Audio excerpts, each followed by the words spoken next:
क्या आपकी शादीशुदा ज़िंदगी में आपके झगड़ों का मेजर कारण आपके इन-लॉज़ हैं? वो कोई किसी भी तरफ के इन-लॉज़ हो सकते हैं। अगर हैं, तो ये वीडियो आपके लिए है, क्योंकि इन-लॉज़ की वजह से काफ़ी रिश्ते ख़राब हो रखे हैं। बहुत सारी प्रॉब्लम्स आ रही हैं, एक्सेप्टेंस ज़ीरो है, बात करने का तरीका भी बहुत ख़राब है एक-दूसरे से। दोनों स्पेस नहीं दे रहे हैं इन-लॉज़, वो समझ नहीं रहे हैं कि अब उनका बेटा भी किसी का हस्बैंड है या अब उनकी बेटी किसी के घर की बहू है, ये वो नहीं समझ पा रहे हैं। और ये सारी प्रॉब्लम्स आपके रिलेशनशिप को दिन ब दिन दीमक की तरह खाता जा रहा है। हर दूसरे दिन, मैं दूसरा दिन भी ज़्यादा बड़ा कह रही हूँ, विद इन 24 आवर्स, मैसेजेस की बात नहीं करूँगी, बट कॉल्स पे भी वो लोग आते हैं कि एक reason, major reason in laws है। आपस में तो मैं फिर भी ठीक कर लूंगी, आपस में तो मैं फिर भी भूल जाऊंगी, आपस में तो मेरा बच्चा है, मेरे बच्चे का बाप है या वो मेरे बच्चे की माँ है, मैं भूल जाऊंगी, लेकिन उसके माँ बाप ने जो मेरे साथ किया वो मैं कैसे भूलूं। और ऐसे केसेस दिन ब दिन बढ़ते जा रहे हैं और हम इन पे कुछ नहीं कर पा रहे हैं। हमारे दिमाग में सिर्फ डिवोर्स एक अच्छा ऑप्शन आता है, या आता है कि अब खत्म कर दो सब कुछ, डिवोर्स ले लो, या फिर मैं अपने आप को खत्म कर लेता हूँ या मैं अपने आप को खत्म कर लेती हूँ, क्योंकि पेरेंट्स को तो छोड़ नहीं सकते। आज ही सुबह सुबह इतना रीसेंट एग्जाम्पल मेरे पास है, मुझे उस लड़के की जर्नी पता है। वो आई थी जब उसके लव मैरिज में वो अपना पूरा घर छोड़ के लड़के के घर आ गई। उसके घर वाले अगेंस्ट थे लड़के के लिए, बट फिर भी वो छोड़ के आ गई। और with in 1 year of marriage उसकी मदर इन लॉ बहुत सारे टैंट्रम शो की, बहुत सारा कलेश हुआ घर में, एकोमोडेट करती रही करती रही करती रही। लेकिन अब जब उसने कहा कि मैं इस घर में नहीं रह सकती हूँ, तो उसके हस्बैंड ने कहा तुझे जो करना है तू कर, मैं अपने पेरेंट्स को नहीं छोड़ूंगा। कल रात को भी मुझे एक, मैं क्लैरिटी कॉल ले रही थी जिसमें मुझे बहुत अच्छी मेट्रो सिटी से ये प्रॉब्लम आई थी। हम सोचते हैं ना बड़े शहरों में ऐसी प्रॉब्लम नहीं होती, ऐसा नहीं होता।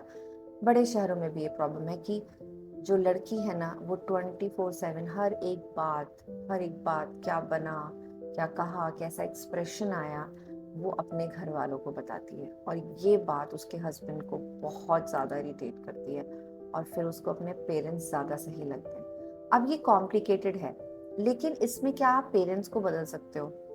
थोड़ा सा लॉजिकल बात करो। हाँ, वो सीख सकते हैं, आपका आर्ग्यूमेंट सही होगा।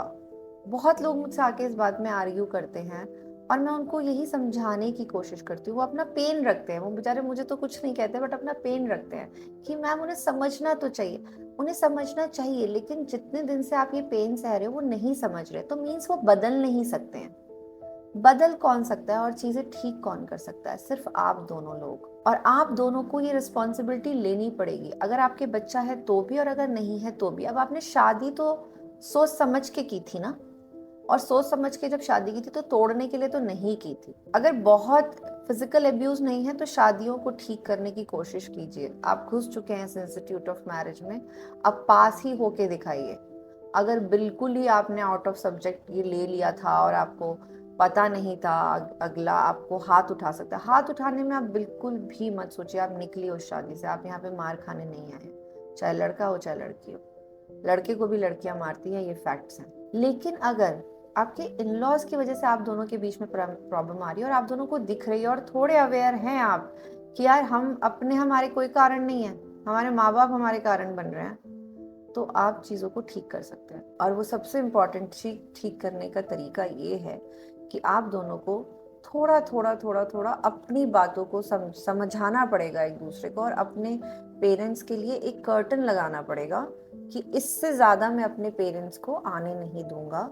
वो आपके पेरेंट्स हैं, वो आपके पेरेंट्स हैं। थोड़ा, इसका मतलब हम जब कर्टन लगा रहे हैं, हम दरवाजे नहीं बंद कर रहे हैं, हम सिर्फ पर्दा लगा रहे हैं कि उनको नहीं समझ में आ रहा है। और अगर आपको वो तकलीफ हो रही है तो वो कर्टन लगाना गलत नहीं होगा। वो झांक सकते हैं, वो झांक सकते हैं, आपको परेशानी आएगी, वो ही लोग होंगे।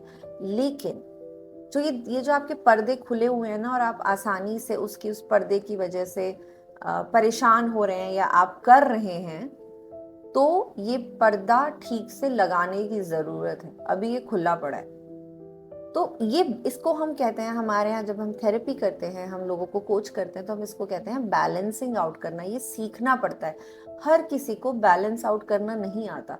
आप जिम भी जाते हैं, आप जब जिम जाते हैं आपको नहीं आता है भाई बैलेंस करना, आपको जिम वाला सिखाता है।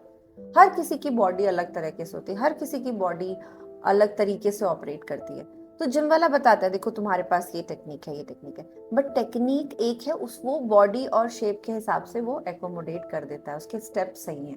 और पहला स्टेप यही है कि अगर आपके पेरेंट्स का इन्वॉल्वमेंट बहुत ज़्यादा है आपकी मैरिड लाइफ में, और आप ये हद तक आ चुके हैं कि आप डिवोर्स लेने की सोच रहे हैं, तो ये स्टेप पहले आपको लेना है कि आप अपने आप अवेयर हो कि मेरे पेरेंट्स बहुत ज़्यादा इस रिश्ते में आ रहे हैं, मैं उनको भी नहीं रोक सकती, मैं उनको भी नहीं रोक सकता, लेकिन मैं एक पर्दा लगा सकता हूँ। वो पर्दा लगाने का मतलब है कि आपके बेडरूम तक आपके पेरेंट्स की बातें नहीं आनी चाहिए, सॉल्व एंड सॉर्ट हो जानी चाहिए। आपको अपना जो रूम है ना, उसको हस्बैंड वाइफ का रूम बनाना है, अपने प्यार, अपने फीलिंग्स, अपने थॉट्स, अपने करियर, अपने गोल्स के लिए बनाना है, ना कि तेरी माँ ने ये किया, मेरी माँ ने ये किया, तेरी माँ ने ये किया, मेरी माँ ने ये किया। ये गलत तरीका है, ये गलत तरीका है, और इसे ही बैलेंस आउट कहते हैं।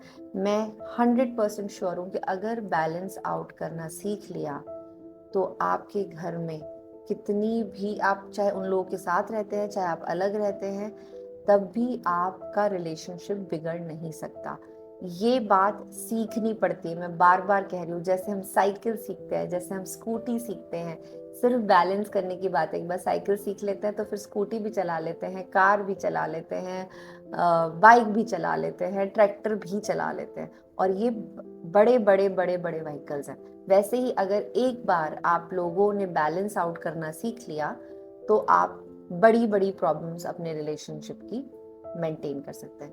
तो मैम बैलेंस आउट करते कैसे हैं? बैलेंस आउट करने का ये तरीका है। तो पहला इंपॉर्टेंट काम क्या है कि आपको बाउंड्री बनानी है, और इस बाउंड्री को बनाने का सबसे पहला सही टाइम क्या है? जब आप कोर्टशिप पीरियड में, जिसको हम हनीमून पीरियड कहते हैं, जब आपका रिश्ता तय हो चुका है और आप दोनों बातें करते हैं। मैं ऐसे ऐसे बच्चों को ट्रेन कर रही हूँ, ऐसे ऐसे यूथ को बता रही हूँ कि अगर तुम्हारी अरेंज मैरिज है तो तुम्हारे पार्टनर से तुम्हारे सवाल क्या होने चाहिए, क्योंकि वो लोग इतने डरे हुए हैं ना, इतना कुछ हो रहा है, इतना सबको पता है, सब हैं सोशल मीडिया पे, सबको दिख रहा है। वो डर जाते हैं कि क्या अगर ये मेरे साथ हो गया तो मेरी तो पूरी जिंदगी खराब हो जाएगी। लेकिन नहीं, डरना के आगे दो ही ऑप्शन है, या तो आप डर के बैठ जाएं या आप आगे बढ़े। और आगे बढ़ने का तरीका यही कि अपने कोर्टशिप पीरियड में आप मिनिमम बाउंड्रीज जो सबके लिए कॉमन होनी चाहिए उनको सेट करें। कॉमन बाउंड्रीज कैसी होती है? कॉमन बाउंड्रीज ऐसी होती हैं कि आप कहें कि देखो, हम शादी के जैसे बंधन में बंध रहे हैं जहाँ पे पेरेंट्स का इन्वॉल्वमेंट होगा ही होगा, होगा, सच है, झूठ नहीं है। अगर हमारे पेरेंट्स का ओवर इन्वॉल्वमेंट होता है, या तुम्हारी तरफ से या मेरी तरफ से, तो हमें क्या बीच में अपने केमिस्ट्री रखनी है जिससे ये क्योस ना बने, क्योंकि ये आप लोगों को ही डील करना पड़ेगा। आपके पेरेंट्स इस उम्र में नहीं बदलेंगे, वो जान के इन्वॉल्व नहीं होते हैं। वो इन्वॉल्व इसके लिए होता है क्योंकि अब वो इस एज में है, जैसे एक बच्चा नहीं हो जाता है कि वो बड़ा इनसिक्योर होता है, उसकी माँ कहीं चली जाती है, वैसे ही ना अब माँ बाप बहुत इनसिक्योर हो जाते हैं कि हमारा बेटा डिवाइड हो गया। अब लड़की की माँ बड़ी इनसिक्योर हो जाती है कि जो मेरे साथ हुआ वो मेरी बेटी के साथ ना हो। लेकिन इनमें भी क्रूशल केसेस होते हैं जो क्रूएलिटी से ऑपरेट करते हैं, मैं उनकी बात ही नहीं कर रही। मैं वहां तक वो उनको समझाना मेरे लिए भी उतना ज़रूरी नहीं है, क्योंकि वो समझ से बाहर है, इस समझ से बाहर है। मैं उन लोगों के साथ खड़ी हूँ, समझाऊंगी, बताऊंगी, जो लोग चाहते हैं, जो लोग हैं थोड़े बहुत अवेयर कि मेरे पास है कुछ चीज़ें जिससे मैं अपना रिश्ता ठीक कर सकती हूँ। बट जो लोग एक दूसरे के साथ ब्लेम में लगे हैं ना, उनके लिए कुछ भी काम नहीं करता, उनके लिए कोई भी तकनीक, कोई भी स्ट्रैटेजी, कोई भी कोचिंग, कोई भी थेरेपी काम नहीं करती, क्योंकि वो अपने आप में इतने उलझे हुए हैं।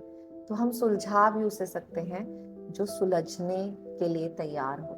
तो बाउंड्री ज़रूर बनाइए। अगर अभी भी आप के बीच में आप उस स्टेज पे पहुंच चुके हैं जहाँ पे आप रिश्ता खत्म करने की सोच रहे हैं इन लॉ से, तो दोनों के लिए सजेशन है, एक कॉफी पे जाइए, ये सोचिए कि आज हम पहले की तरह पहली बार मिल रहे हैं। बच्चे को लेके जाएंगे तो भी ठीक है, नहीं लेके जाएंगे तो बहुत अच्छी बात है। और सोचिए कि क्या खत्म करना, डिवोर्स लेके चीज़ों को खत्म करना सही है, या एक बार रीवर्क करना, जिसके लिए पहला काम है कि मैं, मेरे पेरेंट्स और तू तेरे पेरेंट्स वाली वाले जो बातें हैं ना, उनको गड्ढे में डालना होगा और ये सेट करना होगा कि ये हमारे पेरेंट्स का प्रॉब्लम है, और अगर दोनों ही तरफ से आएगा तो हम अब क्या करेंगे, कैसे हम अपने बेडरूम को एक प्रॉब्लम सॉल्विंग बेडरूम नहीं बनाएंगे, हम अपने बेडरूम को अपने फ्यूचर, अपने पेरेंट्स को कैसे सपोर्ट करें, अपने बच्चे को कैसे सपोर्ट करें, अपने आप को कैसे सपोर्ट करें, अपने करियर को कैसे सपोर्ट करें, अपने ओल्ड एज को कैसे प्लान करें, इन सब बातों के लिए ब्यूटीफुल बनाएंगे। तो आई एम वेटिंग कि कितने लोग कॉफ़ी पे गए और वो मुझे आके ज़रूर बताएं कि उनका कॉफ़ी डेट कैसा रहा।